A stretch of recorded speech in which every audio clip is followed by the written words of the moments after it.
श्रोताजनो नमस्कार।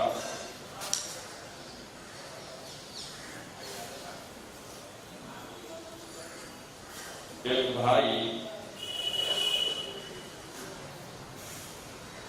बहुत धर्म ध्यान करता था, पूजा पाठ भक्ति बहुत समय धर्म ध्यान में पसार करता था। एनी पत्नी पर धर्म नियम समझ प्रमाणे पाळती हती। एक वखते ए भाई ने एवी भावना थई कि हूँ धर्मी छूं, धर्म ध्यान करूं छूं, पूजा पाठ मंत्र जाप बधुं करूं छूं, तो एक वखत हूँ यात्रा करी आऊं। यात्रा करवानी भावना थई। पत्नी ने बात करी कि मने आवा भाव जाग्या छे, यात्रा करी आवा। पत्नी के बहुत सारू, कई चिंता बिंता जेवुं छे नहीं। घर में आपणे बे अने हवे तो आपणा माटे आज समय छे, आवुं ज करवा माटे। धर्म ध्यान यात्रा वगैरह। भाईए कीधुं के यात्रा करवामां, यात्रा करती वखते घरनी चिंता मनमा न रहेवी जोईए। આપણે કરતા હોઈએ यात्रा અને મન પડ્યું હોય ઘરમાં, એ ઠીક નહીં। આમ તો આપણા ઘરમાં બહુ ખાસ જોખમ જેવું કાંઈ નથી। થોડા વાસણ છે, બર્તન છે, અને એની આપણને ફિકર કરવાની નથી। કોઈને લઈ જવા હોય તો ભલે લઈ જાય। પણ પત્નીને કહે છે કે મારી પાસે 101 સોના મોર છે। આ 101 સોના મોર જો ઘરે રાખું તો મારું ધ્યાન એ સોના મોરમાં હોય। ભગવાનની ભક્તિ કરું કે મંદિરે જાઉં કે કાંઈ પણ કરું તો ધ્યાન સોના મોરમાં પડ્યું હોય। બરાબર હશે ને? આમ તો આપણી છે નહીં કાંઈ સોના મોર બોના મોર, કોકની છે તે કમાયા છીએ અને કોક ઠેકાણે જવાની છે।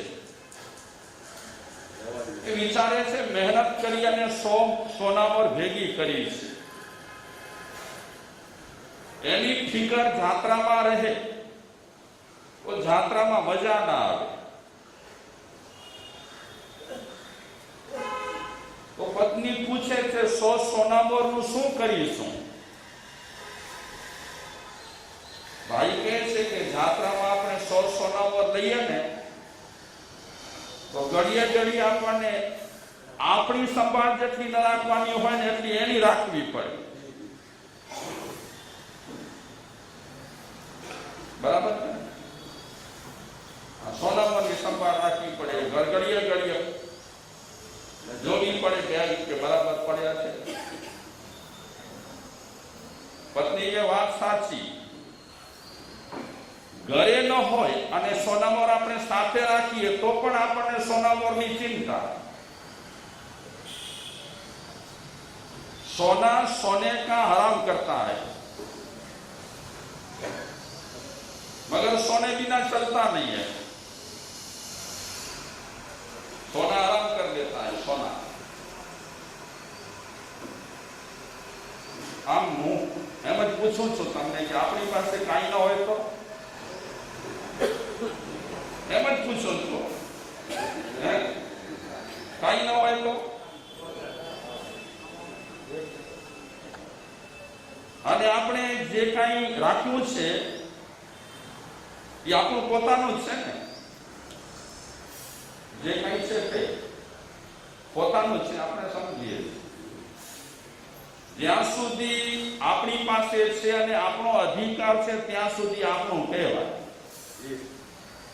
એને ખબર નથી હો, આપણને ખબર છે. એને ખબર છે? એને કઈ ખબર નથી. તો એ ભાઈએ કીધું પત્નીને કે એક ઉપાય છે, ઘરમાં રખાય નહીં, ઘરમાં દટાય નહીં, સાથે લેવાય નહીં. ઉપાય એક જ, આપણા ગામથી બહાર ઘણા વર્ષોથી એક સાધુ મહારાજ રહે છે,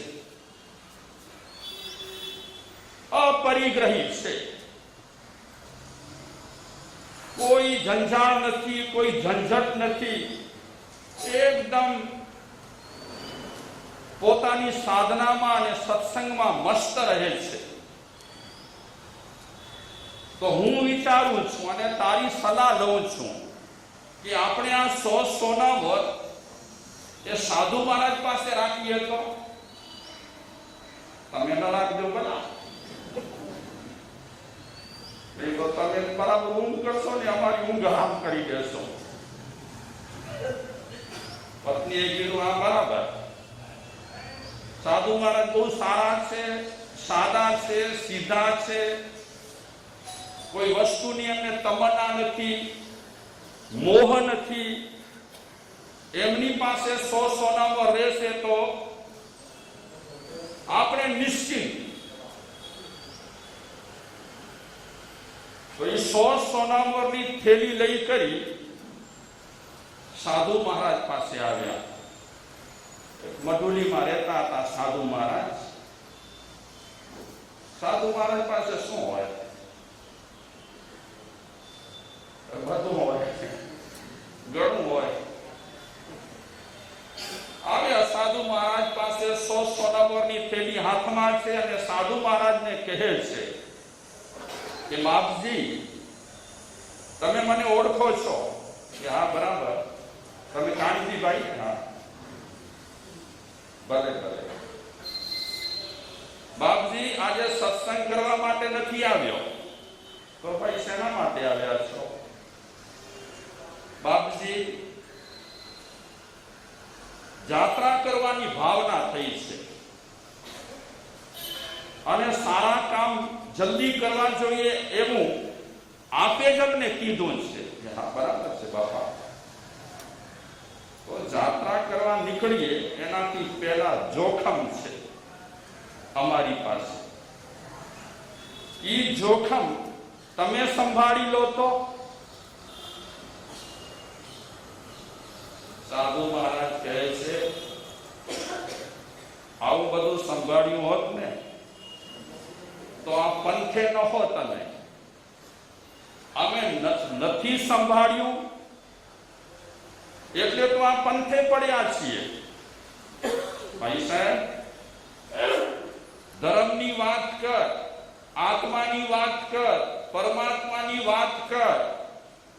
આ સોનામોરની વાત અમારી પાસે ના કરતો.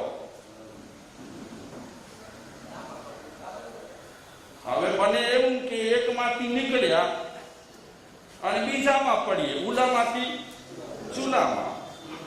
આમ તો મહાવીર ભગવાને પણ ના પાડી હતી કે મારાથી ઝૂંપડી સંભાળાશે નહીં. ખબર છે તમને? ખબર છે? પહેલું ચોમાસું મહાવીરનું હતું. એક તાપસના આશ્રમમાં અને ગાયો ઝૂંપડીનો ઘાસ ચરતી હતી. નવી ઝૂંપડી બાંધી હતી ખાસ મહાવીર માટે. તો ડુઈજંત તાપસ મહાવીર પાસે આવી કરી અને મહાવીરને કીધું કે તમે તો રાજકુમાર છો. રાજકુમાર તો ભવિષ્યમાં પ્રજાની રખેવાળી કરે અને તમે એક ઝૂંપડી સાચવી શકતા નથી. કડક ભાષામાં તાપસે કીધું હતું મહાવીરને. મહાવીરે કીધું ઝૂંપડી સંભાળવાની જો જવાબદારી લીધી હોત ને તો મારે રાજપાટ છોડવાની કોઈ જરૂરત જ ન હતી. હવે રાજપાટને છોડ્યું અને તારી ઝૂંપડી સંભાળું. આ ઝૂંપડી સંભાળું કે મારું કરું? મહાવીરે પણ તે તાપસને કીધું હતું કે ઝૂંપડી સંભાળવા માટે નીકળ્યો નથી. મેં મારા જીવનની સાધનાનો એક સંકલ્પ લઈ કરીને નીકળ્યો છું. પછી જે થયું તે આ સમર્થ મહાવીર જેવાએ પણ આ ઝૂંપડી જેવી ઝૂંપડી સંભાળવા માટે પણ ના પાડી કે આ ઝૂંપડી સંભાળું કે આ ઝૂંપડી સંભાળું. બેમાંથી એક ઝૂંપડી સંભાળ. આપણી હાલત કેવી છે ભાગ્યશાળીઓ? દૂધમાં પગ અને દહીંમાં પગ. અને આપણે લોકો તો આશ્વાસન લઈએ છીએ કે અમે તો સંસારી છીએ, અમને તો બધું સંભાળવું પડે. રમણીકભાઈ, સંસારી છીએ, ત્યાં સુધી આ બધું કરવાનું કંટાળો નથી આવતો તમને? બોલો તો, કંટાળો આવે છે કે નથી આવતો? ક્યાં સુધી પૈસા ભેગા કરવાના, ક્યાં સુધી પૈસા ગણવાના, ક્યાં સુધી પૈસા સાચવવાના અને જિંદગી આમાં જ પૂરી કરી નાખવાની? વડીલો, આમાં જ પૂરી કરી નાખવાની? મુજે છોકરી જો 4 દુકાન હોય, અરે 4 વીક ચોડોવે. તમારું જીવન કેવું છે તે વિચારો. આનાની કારણે આપણને બધાને સંસ્કાર છે. સાચું બોલજો, તમને કયું સારું લાગે છે? કયો પંથ સારો લાગે છે? સાચું બોલજો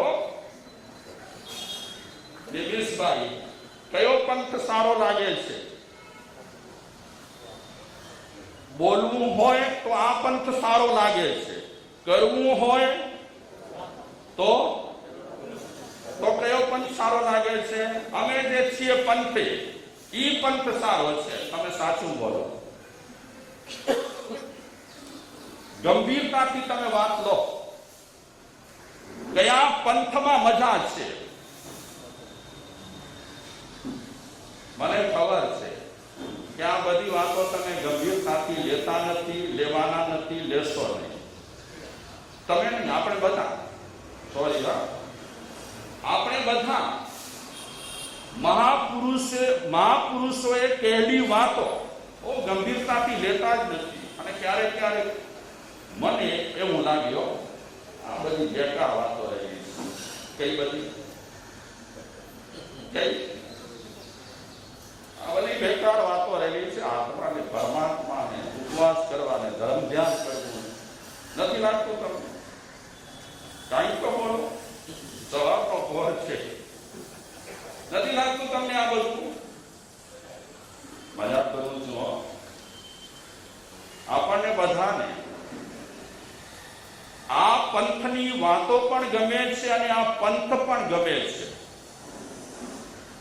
પણ હજી બધા સમવાય ભેગા નથી થયા. અને સમવાય ભેગા ન થવાને કારણે આપણો સંકલ્પ આ પંથમાં નબળો રહી જાય છે. આવ્યા છે ભાઈ 100 નંબર લઈને. કોની પાસે આવ્યા છે? મહાત્માને કહે છે સંભાળો. મહાત્મા કહે છે ભાઈ સાહેબ, અમે સાધુ છીએ, ફક્કર બાવા કહેવાઈએ, મન ઉપડે તો હમણાં બિસ્તરા પોટલા લઈને આ ઝૂંપડીમાંથી રવાના થઈ જઈએ. જેમ તને સાચવવા માટે જોખમ લાગે છે તેમ મારા માટે તો એનાથી વધારે જોખમ લાગે છે. મારાથી ન સચવાય.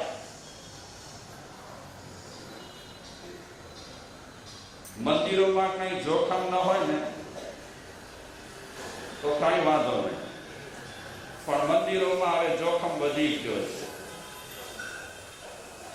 મૂળ ભગવાન બહાર નીકળી ગયા અને આપણા બનાવેલા ભગવાનને આપણે મંદિરમાં રાખી દીધા. મૂળ ભગવાન બહાર નીકળી ગયા છે કે આપણું કામ નથી. આમાં સાધુ મહારાજને વિનંતી કરે છે, કરગરે છે કે આ 100 સોનામોર તમે સાચવી લો ને તો જીવનમાં જાત્રા અમે કરીએ. એક છેલ્લી પેલી અમારી ઈચ્છા છે, ભાવના છે, તમે સાથ આપો. એમાં સાધુ મહારાજ કહે છે હું અડીશ નહીં, હું જોઈશ નહીં. આ ઝૂંપડીમાં તને જ્યાં ઠીક લાગે ત્યાં ખાડો ખોદવો હોય તો ખાડો ખોદીને દાટી દે, અને એમને એમ રાખવી હોય તો એમને એમ રાખી દે. હવે આવું કોઈ કહે તો કેમ રખા? સમજ્યા તમે? કેમ રખા? માની લો તમે 1 લાખ રૂપિયા લઈ આવ્યા છે અને મને તમે કીધું કે મારે ક્યાં રાખવું? હું અહીંયા રાખી દો. પછી કોઈ લઈ જો ને લઈ જઈશ. તમે આમ રાખવાનું મન કરો કે ના કરો? આમ તમે બોલશો તો મજા આવશે. હું બાજુમાં બેઠો છું, આ ટૂલ પર રાખવાના છે લાખ રૂપિયા. મન કરે કે ના કરે? કેમ કેમ ના કરે? મન ના કરે. XYZ ના કરે મન. મહેનતથી લાખ રૂપિયા કમાયા છીએ ને, આપણને એની કિંમતની ખબર છે, મહેનતની ખબર છે. આ ભાઈ આમને આમ પોટલી ના રાખી, ખાડો ખોદ્યો ઝૂંપડીમાં, બાબાજીનું ધ્યાન પણ નથી. ખાડો ખોદી 100 નંબર દાટી. કેવી રીતે દાટા એ મને પૂછવાની જરૂર નથી. આ તરકીબો આપણને બધાને ખબર જ છે. બરાબર દાટી, દબાવી, બરાબર ગુડ દબાવી, સરખી, નિશ્ચિંત થઈ ગયો. અને એ ભાઈ પોતાની પત્ની સાથે જાત્રા કરવા માટે નીકળી ગયા. હવે એને ફિકર નથી. હવે એને એમ છે કે મારી 100 સોનામોર એક સરસ મજાના સાધુની ઝૂંપડીમાં છે, દટાયેલી પડી છે, કોઈ નહીં. એકદમ સરસ રીતે જાત્રા કરે છે. મહિનો, 2 મહિના, 3 મહિના, 1 વર્ષ સુધી જાત્રા કરી, પરિભ્રમણ કરી. અને વર્ષ પછી પાછો ગામમાં આવ્યો, ઘરે આવ્યો. મનમાં શું રમે છે? કદાચ રસ્તામાં એને યાદ ન પણ કરી હોય. ભગવાનની ભક્તિ સારી કરી. હવે ઘરે આવ્યા પછી એને પેલા સોનામોર યાદ આવી. ઘરવાળીને કહે છે જરા તું સાફ સુથરી કર અને પછી રસોઈ બનાવ, ભૂખ લાગી. ત્યાં સુધીમાં હું સોનામોર લઈ આવું. અને એ ભાઈ સોનામોર લેવા માટે બાબાજીની ઝૂંપડી આવે. સાષ્ટાંગ દંડવત પ્રણામ કર્યા. હવે એનો મન ક્યાં છે? આમ એટલે ઉતાવળથી પગે ન લાગવું, ઉતાવળથી માંગલિક ન સાંભળવું. ઘણા માણસો તો સુપર ફાસ્ટ આવે.